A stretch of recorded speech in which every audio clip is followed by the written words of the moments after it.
விருச்சிக ராசி அன்பு சொந்தங்கள் அனைவருக்கும் வணக்கங்க. 2026 குரு பகவானினுடைய பயிற்சி பலன்களை பார்த்துட்டு இருக்கோம். இந்த எபிசோட்ல விருச்சிக ராசிக்காரர்களுக்கு குரு பயிற்சி என்னெல்லாம் பண்ண காத்துக்கிட்டு இருக்கு அப்படிங்கிறத பார்க்க போறோம். கால சக்கரத்துக்கு 8வது ராசி அப்படின்னு சொல்லக்கூடிய விருச்சிக ராசிக்காரங்க அந்த இடத்துல குரு பகவானினுடைய பார்வை படுது அப்படின்னு சொன்னா 8ஆம் இடம் அப்படின்னாலே விபரீதமான ராஜயோகங்கள், திடீர் அதிர்ஷ்டங்கள். நான் இதை எதிர்பார்க்கவே இல்லை, இப்படி ஒரு வாய்ப்பு கிடைக்கும் அப்படின்னு நான் நம்பவே இல்லை, இப்படி ஒரு மாதிரி கெட்டு போகும் அப்படின்னு நான் நினைச்சேன், ஆனா இது கடைசியில நல்லபடியா நடந்துருச்சு அப்படி எல்லாம் சொல்றதா இருந்தா அந்த 8ஆம் பாவகத்திற்கு குரு பகவானினுடைய தொடர்பு பார்வை இருக்கும். அப்படி விருச்சிக ராசியே காலச்சக்கரத்திற்கு 8ஆம் இடமா இருக்கிறதுனால அவங்க உழைக்கும் போது கிடைக்காத விஷயம், அவங்க தேடி போகும்போது கிடைக்காத விஷயம், அவங்க காத்திருக்கும் போது கிடைக்காத விஷயம் திடீர்னு நடந்தா அது அதிர்ஷ்டம் தானே. அப்படிப்பட்ட ஒரு நல்ல அமைப்புகள் இந்த குரு பகவானினுடைய பயிற்சி விருச்சிக ராசிக்காரர்களுக்கு கொடுக்க போகுது. ஒருத்தரோட மனம் தெளிவடையுது, ஒருத்தருடைய மனசுல சந்தோஷங்கள் வருது, ஒருத்தரை சுத்தி நல்ல விஷயங்களா நடக்குது, அவங்க எதிர்பார்த்ததை விட நன்மைகளா நடக்குது. நான் கம்மியாக தான் எதிர்பார்த்தேன், அது எனக்கு இவ்வளவு நல்லது நடந்திருக்கு அப்படின்னு சொல்லிக்கிற மாதிரியான ஒரு நல்ல அமைப்புகள் தான் குரு பகவானினுடைய பார்வையினால விருச்சிக ராசிக்காரர்களுக்கு கிடைக்க இருக்கு. எப்ப குரு பகவானினுடைய பயிற்சி அப்படின்னு சொன்னா 2026 வருடம் ஜூன் மாதம் 1ஆம் தேதி இரவு சரியாக 11:50 மணிக்கு குரு பகவான் மிதுனத்தை கடந்து கடகத்திற்கு போயிடுறாரு. திருக்கணித பஞ்சாங்கத்தின்படி அந்த நேரத்துல ஒரு உச்ச குருவா விருச்சிக ராசிக்காரர்களுக்கு போக போறதுதான் மிக அற்புதமான நேரம் அப்படின்னு சொல்லலாம். இதுவரைக்கும் விருச்சிக ராசிக்கு மறைவு ஸ்தானத்துல இருந்தாரு குரு. இப்போ விருச்சிகத்திற்கு மறைஞ்சா நல்லதில்லை, ஏன்னா விருச்சிக ராசிக்காரர்களுக்கு குரு தான் யோகக்காரகரா வரப்போறாரு, தனத்திற்குரியவரா வருவாரு. காசு மறைஞ்சிருந்தது, கொடுத்த பணம் சிக்கலா இருந்துச்சு, வரவேண்டிய பணம் வராம இருந்துச்சு, பூர்வ புண்ணிய இடம் பிரச்சனையா இருந்துச்சு, மனம் பிரச்சனையா இருந்துச்சு, குழந்தைகளினுடைய வாழ்வு தடையா இருந்தது. அப்ப 2-5 குடையவரான குரு பகவான் 8ல போய் மறைஞ்சது நல்லதா, அதுவும் போய் பகை வீட்டுல போய் இருந்துச்சு நல்லதா அப்படின்னு கேட்டீங்கன்னா, மிதுனம் அப்படிங்கிறது குரு பகவானுக்கு பகை ராசி.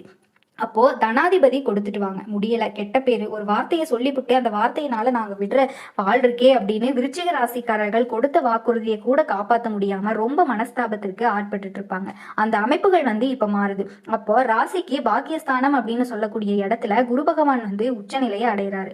அப்போ இந்த குரு பகவானினுடைய உச்ச அமைப்பு அப்படின்னு சொல்றது ஒரு வருஷத்துல குரு பகவான் ஒரு வருஷத்திற்கு ஒருக்காதான் இடம் பெறுவார். இடையில அதிசாரம், வக்ர பயிற்சிகள் எல்லாம் இருக்கு இல்லையா. அப்படி 2026 ஜூன் மாதம் 2ஆம் தேதியில கடகத்துல அமரக்கூடிய அந்த குரு 31 அக்டோபர் 2026 நாள் வரைக்கும் உச்ச குருவாகவே இருந்து அதிசாரமாகவே அந்த தேதியில சிம்மத்துக்கு திரும்ப ஜனவரி மாசத்துல 24ஆம் தேதி 2027 வருஷத்துல கடகத்திற்கே உச்சம் பெறாரு.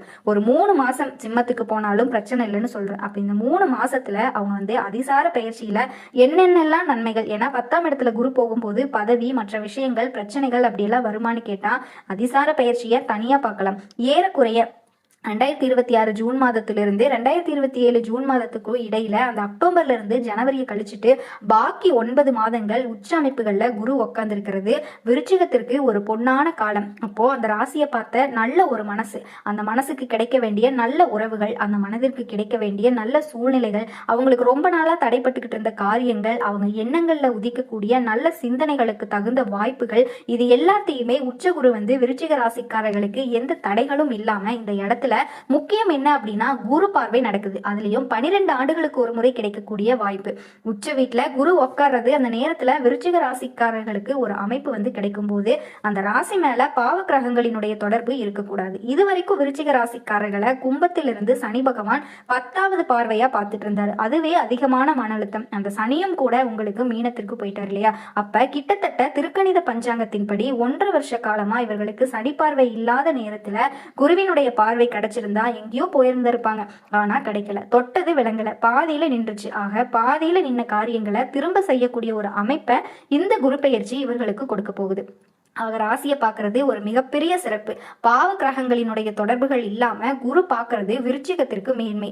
அதே மாதிரி சுய ஜாதகத்திலையும் இந்த விருச்சிக ராசிக்காரர்களுக்கு நட்சத்திரத்தினுடைய அடிப்படையில நல்ல தசா பலன்கள் நடந்துச்சு அப்படின்னு சொன்னா கேட்டை நட்சத்திரத்துல பிறந்திருப்பாங்க, அனுஷ நட்சத்திரத்துல பிறந்திருப்பாங்க, விஷாக நட்சத்திரத்துல ஒரு பாதத்துல பிறந்திருப்பாங்க, 4வது பாதத்துல பிறந்திருப்பாங்க. இந்த அமைப்புகள் கொண்ட விருச்சிக ராசிக்காரர்களுக்கு வயதிற்கு தகுந்த மாதிரி திசை நடக்கும். படிக்கிறவர்களுக்கு படிப்பு மேன்மை, திருமண வயசுல இருக்கவங்களுக்கு திருமண மேன்மை, உத்தியோக உயர்வு வேணும் அப்படின்னு அப்படின்னு நினைக்கிறவங்களுக்கு உத்தியோகமேன்மை. இந்த மாதிரி ராசியை பார்க்கும்போது இவங்க முடிவே ரொம்ப ஸ்ட்ராங்கா எடுப்பாங்க அப்படின்னு சொல்லக்கூடிய ஒரு அமைப்பை உச்ச குரு விருச்சிக ராசிக்காரர்களுக்கு தர இருக்காரு. விருச்சிக ராசிக்காரர்களுக்கு குரு பகவான் ராசியை பார்க்கறதுனால அதிக நன்மைகள் நடக்கும் அப்படின்னு சொல்றீங்க. அடுத்த பார்வை இவர்களுக்கு என்ன நன்மைகளை கொடுக்க போகுது? அதாவது குரு இருக்கும் இடம் பாழ்படும், பார்க்கிற இடம் சுபப்படும், ஒரு பொதுவான பழமொழி. அப்போ 9ஆம் இடத்துல பாக்கியஸ்தானத்துல இருக்கிறாரு, ஏதாவது ஒரு புகழை கொடுத்துருவாரு, நமக்கு நான் கிடைக்கக்கூடிய அனுகூலங்களை அவருக்கு எடுத்துருவாரா அப்படிங்கிறத விருச்சிக ராசிக்காரங்க யோசிச்சிங்கன்னா கவலைப்பட வேண்டிய அவசியம் இல்லை. நிறைய இடத்துல என்ன சொல்லியிருக்காங்க அப்படின்னா, பாக்கியத்துல இருக்கக்கூடிய குரு உச்ச நிலையில இருக்கிறாரு, அந்த இடம் பாழ்படாது. விருச்சிக ராசிக்காரர்களுக்கு அந்த குருவினுடைய உச்ச பார்வை அப்படிங்கிறது புகழ் கிடைக்க போகுது. அப்ப இவ்வளவு நாள் எனக்கு அப்ரிசியேஷனே இல்லை, எனக்கு இவ்வளவு நாள் யாருமே என்னை பாராட்டல, என்னை திரும்பி பார்க்கல அப்படின்னு சொல்லக்கூடியவங்களுக்கு அதுக்கப்புறம் நிறைய விஷயத்த மனசுக்குள்ள ரகசியமா வச்சுக்கிறோம் எங்களால. ஏன்னா விருச்சிக ராசி ஒரு பொது இடத்துல நம்ம அசிங்கப்பட்ட கூடாது, அது எல்லாருக்கும் இருக்கிறதா இருந்தாலும் விருச்சிக ராசிக்காரங்க மனசுக்குள்ள அதை பதுக்கி வச்சிருப்பாங்க. ஆக அது கூட இருந்த நேரங்கள் ஒரு அவங்க வெளிப்படுத்துறதுக்கு நல்ல நட்புகள், தெய்வ தரிசனம்னு சொல்லுவாங்க. 9ஆம் இடம் அப்படிங்கிறது ஒரு கோவில், ஆலயம், தெய்வ காரியங்கள். அந்த காரியங்களை எடுத்து செய்யறதுக்கு, வீட்டுல சுப காரியங்கள் நடக்கிறதுக்கு, வீட்டுல ஒரு ஹோமம் பண்ணாலும், ஒரு வீட்டை கட்டணும், ஒரு கிரக பிரவேசம் பண்ணணும், இந்த காலகட்டங்கள்ல தடைப்பட்ட வீட்டை திருப்பி எழுப்பணும். 4ஆம் இடத்தை குரு பார்த்தா வீடு, மனை, வாகன யோகம்னு சொல்றோம். ஆனா இந்த நேரத்துல பாக்கியஸ்தானத்துல குரு அமர்ந்து ராசியை பார்க்கறதுனால விருச்சிக ராசிக்காரர்களினுடைய வீட்டுல நிச்சயமா நல்ல சூழ்நிலைகளும், நல்ல தெய்வ நடமாட்டங்களும், தெய்வ தரிசனங்களும் இவர்கள் பெறதுக்கான ஒரு வாய்ப்பு கிடைக்கும். அப்போ பாக்கியஸ்தானம் வலம் பெறுது. விருச்சிக ராசிக்காரர்கள் கடுமையான முயற்சி செய்வாங்க. அந்த முயற்சியே தோல்வி அடையும். அனைவருக்கு முயற்சி, இதுக்கு மேல என்னை போட்டு படுத்தாதப்பா அப்படிங்கிற மனசு அவர்களை சொன்னாலும் கூட திரும்ப முயற்சி செஞ்சுட்டே இருப்பாங்க. அந்த முயற்சிக்கான காரணம் என்னன்னு கேட்டீங்கன்னா வைராக்கியம். இது ஒண்ணு மட்டும் விருச்சிக ராசிக்காரர்கள் கரெக்டா டியூன் பண்ணி விட்டா போதும், அந்த வைராக்கியத்துக்காக வாழக்கூடிய ஒரு அமைப்பு அவங்கள்ட்ட அதிகமா இருக்கும். அந்த விருச்சிக ராசிக்காரர்களுக்கு கரெக்டா முயற்சி ஸ்தானத்தை குரு பாக்குறாரு. ராசிக்கு 3ஆம் இடத்தை குரு பாக்குறது இவங்க எடுக்கக்கூடிய முயற்சிக்கு நிச்சயமா முட்டுக்கட்டை விழுகாது, நடக்காது, கிடைக்காது, போனா வராது, வந்தா திரும்பாது. இந்த மாதிரியான வார்த்தை கொண்ட மனிதர்களை மட்டும் விருச்சிக ராசிக்காரர்கள் சுத்தமா தன்னோட பக்கத்திலேயே வச்சுக்க கூடாது. தரித்திரம் பிடித்தவர்கள் அப்படின்னு ஒதுக்கிடணும். ஏன்னா உங்க முயற்சி ஸ்தானத்தை குரு பார்க்கும்போது உங்க முயற்சியை இகழ்ச்சி செய்பவர்களே விருச்சிக ராசிக்காரங்க, கூடவே வச்சுக்க கூடாது.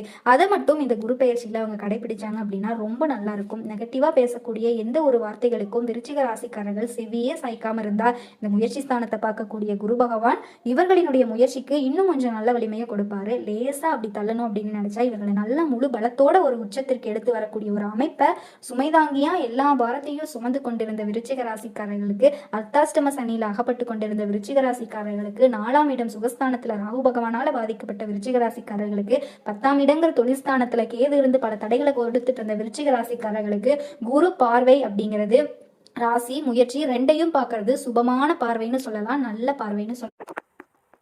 விருச்சிக ராசி அன்பு சொந்தங்கள் அனைவருக்கும் வணக்கங்க. எல்லாரும் எப்படி இருக்கீங்க?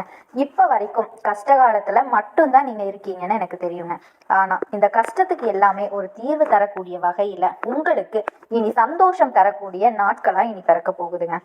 கண்டிப்பா நீங்க எதிர்பார்த்த வாழ்க்கைய வாழ போறீங்க. இனிமையான நாளா அமைய போகுது. இன்பத்தை மட்டுமே தரக்கூடிய நாட்களா இருக்க போகுதுங்க. விருச்சிக ராசியோட மனது எப்படி தூய்மையானதோ அதே மாதிரி உங்களினுடைய வாழ்க்கையும் இனி தூய்மையானதா மாறப்போகுதுங்க. விருச்சிக ராசிக்காரங்க உங்களை பொறுத்த வரைக்கும் ஒரு நல்ல விடிவு காலமா இருக்க போகுதுங்க.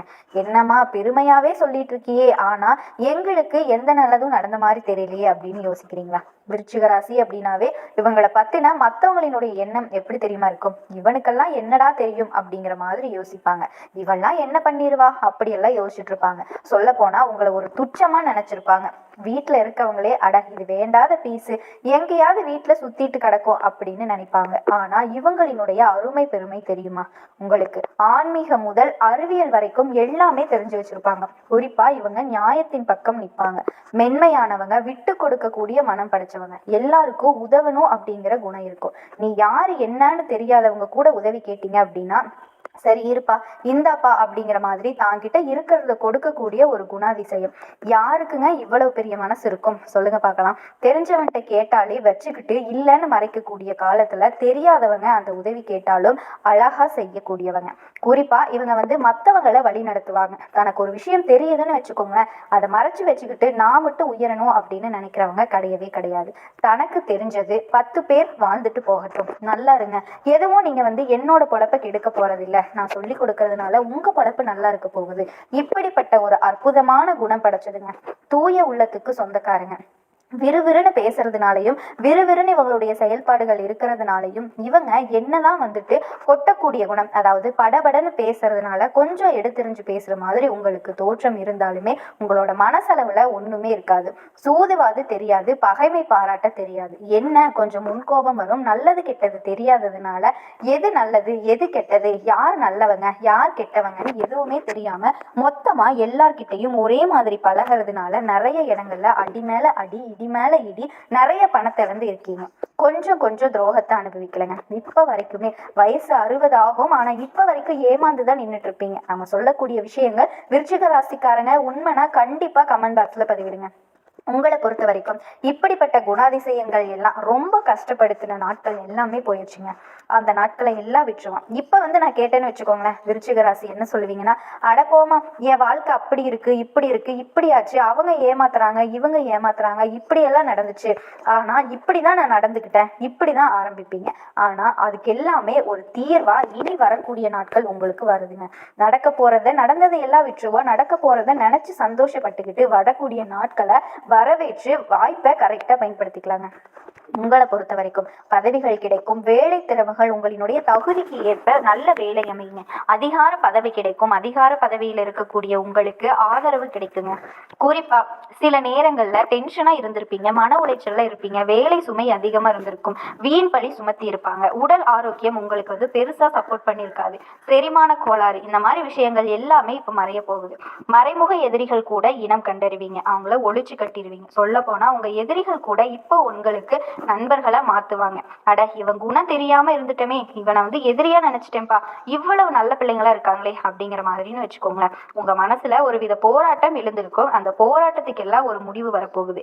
அதிகமா வட்டிக்கு கடன் வாங்கி ரொம்ப கஷ்டப்பட்ட நீங்க இப்போ அந்த கடனை ஒரு பைசா பாக்கி இல்லாம அடைக்கக்கூடிய அளவுக்கு பணவரவு பல வகைகள்ல சேரும். குலதெய்வ கோவில புதுப்பிப்பீங்க. குலதெய்வ கோயில புதுப்பிக்கிறதுக்கெல்லாம் எவ்வளவு பெரிய புண்ணியம், அதுக்கு எந்த அளவுக்கு நம்ம பண வசதி இருந்திருக்கணும். சோ அப்படிப்பட்ட ஒரு அமைப்பை தெய்வங்கள் உங்களுக்கு கொடுக்குறாங்க. தங்க அபகரணங்கள் வாங்குவீங்க, வீடு கட்டக்கூடிய யோகம் இருக்கு. ஆனா ஒரு விஷயத்துல மட்டும் விருச்சிகம் கவனமா இருக்கணும், பண விஷயத்துல ரொம்ப கவனமா இருக்கணும். வீட்டுல இருந்து கூட உங்ககிட்ட 10 ரூபா இருக்கிறது யாருக்கும் தெரியக்கூடாது, மறைச்சுவை. பிரச்சனையே கிடையாது. ஏன் இதனால யாரும் உங்களை நம்பல. இனிமேல நீங்க யாருக்கும் உண்மையா இருங்க. உங்களை யாருமே நம்ப போறதில்ல. அதுக்குன்னு உண்மையா இருக்கக்கூடாதுன்னு சொல்லல, உங்களுடைய உண்மையை மறைச்சு வைங்கன்னு தான் சொல்றேன். காசு பணத்தை மறைச்சு வை, உங்ககிட்ட இருக்கிற சொத்து பத்தை மறைச்சு வை. அதே மாதிரி எக்காரணத்தை கொண்டு விருச்சிக ராசிக்காரங்க யாருக்கும் ஜாமீன் கையெழுத்து போடக்கூடாது, யாருக்குமே நான் பொறுப்பு அப்படின்னு போய் நிக்கவே கூடாது. ஓகேங்களா? அடுத்து உறவுக்காரர்கள் நண்பர்கள் ரொம்ப உரிமையா உங்ககிட்ட பேசுவாங்க, அதை பார்த்து மயங்கிறாதீங்க. அது உங்களை கெடுக்கிறதுக்கு தான், உங்க பேரை கெடுக்கிறதுக்கு தான், உங்களினுடைய நன்மைகளை தீங்கா மாத்துறதுக்கு தான் போராட்டம் பண்ணிட்டு இருக்காங்க. சோ அவங்க எல்லாம் ரொம்ப எச்சரிக்கையா இருங்க. யாரா இருந்தாலும் யாரையா இருந்தாலும் சந்தேக கண்ணோட பாருங்க, தப்பே கிடையாது. அடுத்ததா குரு பகவானை பொறுத்த வரைக்கும் உங்களினுடைய சோர்வு சுறுசுறுப்பா மாத்துறாரு, உங்களை உற்சாகமா வச்சுக்க போறாரு. எல்லா விஷயத்திலயும் உங்களுக்கு ஆர்வம் பெருக்கும். அரைகுறையா நின்ன வேலை கூட இப்ப முழுமையா செஞ்சு முடிப்பீங்க. வீட்டுல சுப நிகழ்ச்சிகள் நடக்கும். வீடு கோலாகலமா இன்னைக்கு என்ன சொல்றேன்னா திருவிழா மாதிரி தினம் தினம் இருக்க போகுது. தம்பதிகளுக்கிடையே இருந்த சந்தேகம், ஈகோ, அந்த பிரச்சனைகள் எல்லாமே நீங்க போகுது. ஒற்றுமை பலப்பட போகுது. குழந்தை பாக்கியம் இல்லாதவர்களுக்கு குழந்தை பாக்கியம் கிடைக்கும். தள்ளி போன வெளிநாட்டு பயணம் இப்ப சாதகமா அமையும். குறிப்பா மகன் மகள்களுக்கு நீங்க எதிர்பார்த்த மாதிரி ஒரு நல்ல விஷயத்த செஞ்சு வைப்பீங்க. படிக்கிற விஷயமா இருக்கட்டும், திருமண விஷயமா இருக்கட்டும், ஏதாவது ஒரு சுப நிகழ்ச்சியில நீங்க திட்டமிடுவீங்க. அதை நீங்க நினைச்ச மாதிரி நடத்தி முடிக்க முடியும். திருமண வயசுல இருக்கவங்களுக்கு நல்ல வரன் அமையும். ஆண்களா இருக்கட்டும் பெண்களா இருக்கட்டும், வங்கி கடன் கிடைக்கும். தாயாரினுடைய உடல் ஆரோக்கியம் மேம்படும். பூர்வீக சொத்துக்கள்ல இருந்த பிரச்சனை தீரப்போகுது. உங்களை கண்டும் காணாம ஒதுக்கிட்டு போன உறவுக்காரங்கள் எல்லாமே இப்ப வழிய பேசுவாங்க. அந்த அளவுக்கு உங்களினுடைய நிலை உயர்ந்து நிற்கிது. அதே மாதிரி நீங்க நினைக்க முடியாத அளவுக்கு நல்ல ஆடை அபகரணங்கள் வாங்குறதுக்கான ஒரு யோகம் இருக்கு. கண்டிப்பா நீங்க பாத்தீங்கன்னா உங்களுக்கு இருக்கக்கூடிய தொல்லைகள் எல்லாமே சரியாகும். அதே நேரத்துல உடல் ஆரோக்கியத்துல மட்டும் விருச்சிக ராசிக்காரர்கள் கவனம் செலுத்தணும். சின்ன சின்ன உடல் உபாதைகள், உஷ்ணம் சம்பந்தப்பட்ட இந்த உடல் வலிக்கிறது, வயிற்று வலி, தோல் நோய், இந்த மாதிரியான சின்ன சின்ன உடல் பாதைகள் எல்லாமே சந்திக்கிறதுக்கு வாய்ப்பு இருக்கிறதுனால ஏதாவது ஒரு சின்னதா அறிகுறியை பாத்தீங்கன்னா கூட உடனடியா மருத்துவர்கிட்ட போயிட்டு சிகிச்சை பெற்றுக்கோங்க. அது உடனே சரியாயிரும். நல்லா இருக்குன்னு அதை விட்டுட்டே இருந்தீங்கன்னா அந்த பாதிப்புகள் பெருசாகிறதுக்கு வாய்ப்பு இருக்கு. அது சரியாயிரும். அதே மாதிரி உறவுகள் வகையில உங்களுக்கு இருந்த பிரச்சனைகள் எல்லாமே தீர்வுக்கு வரப்போகுது. திடீர் யோகங்கள் வரும், பணவரவு உண்டாகும், உங்களினுடைய உறவுக்காரர்கள் எல்லாமே தேடி வந்து உதவி செய்வாங்க.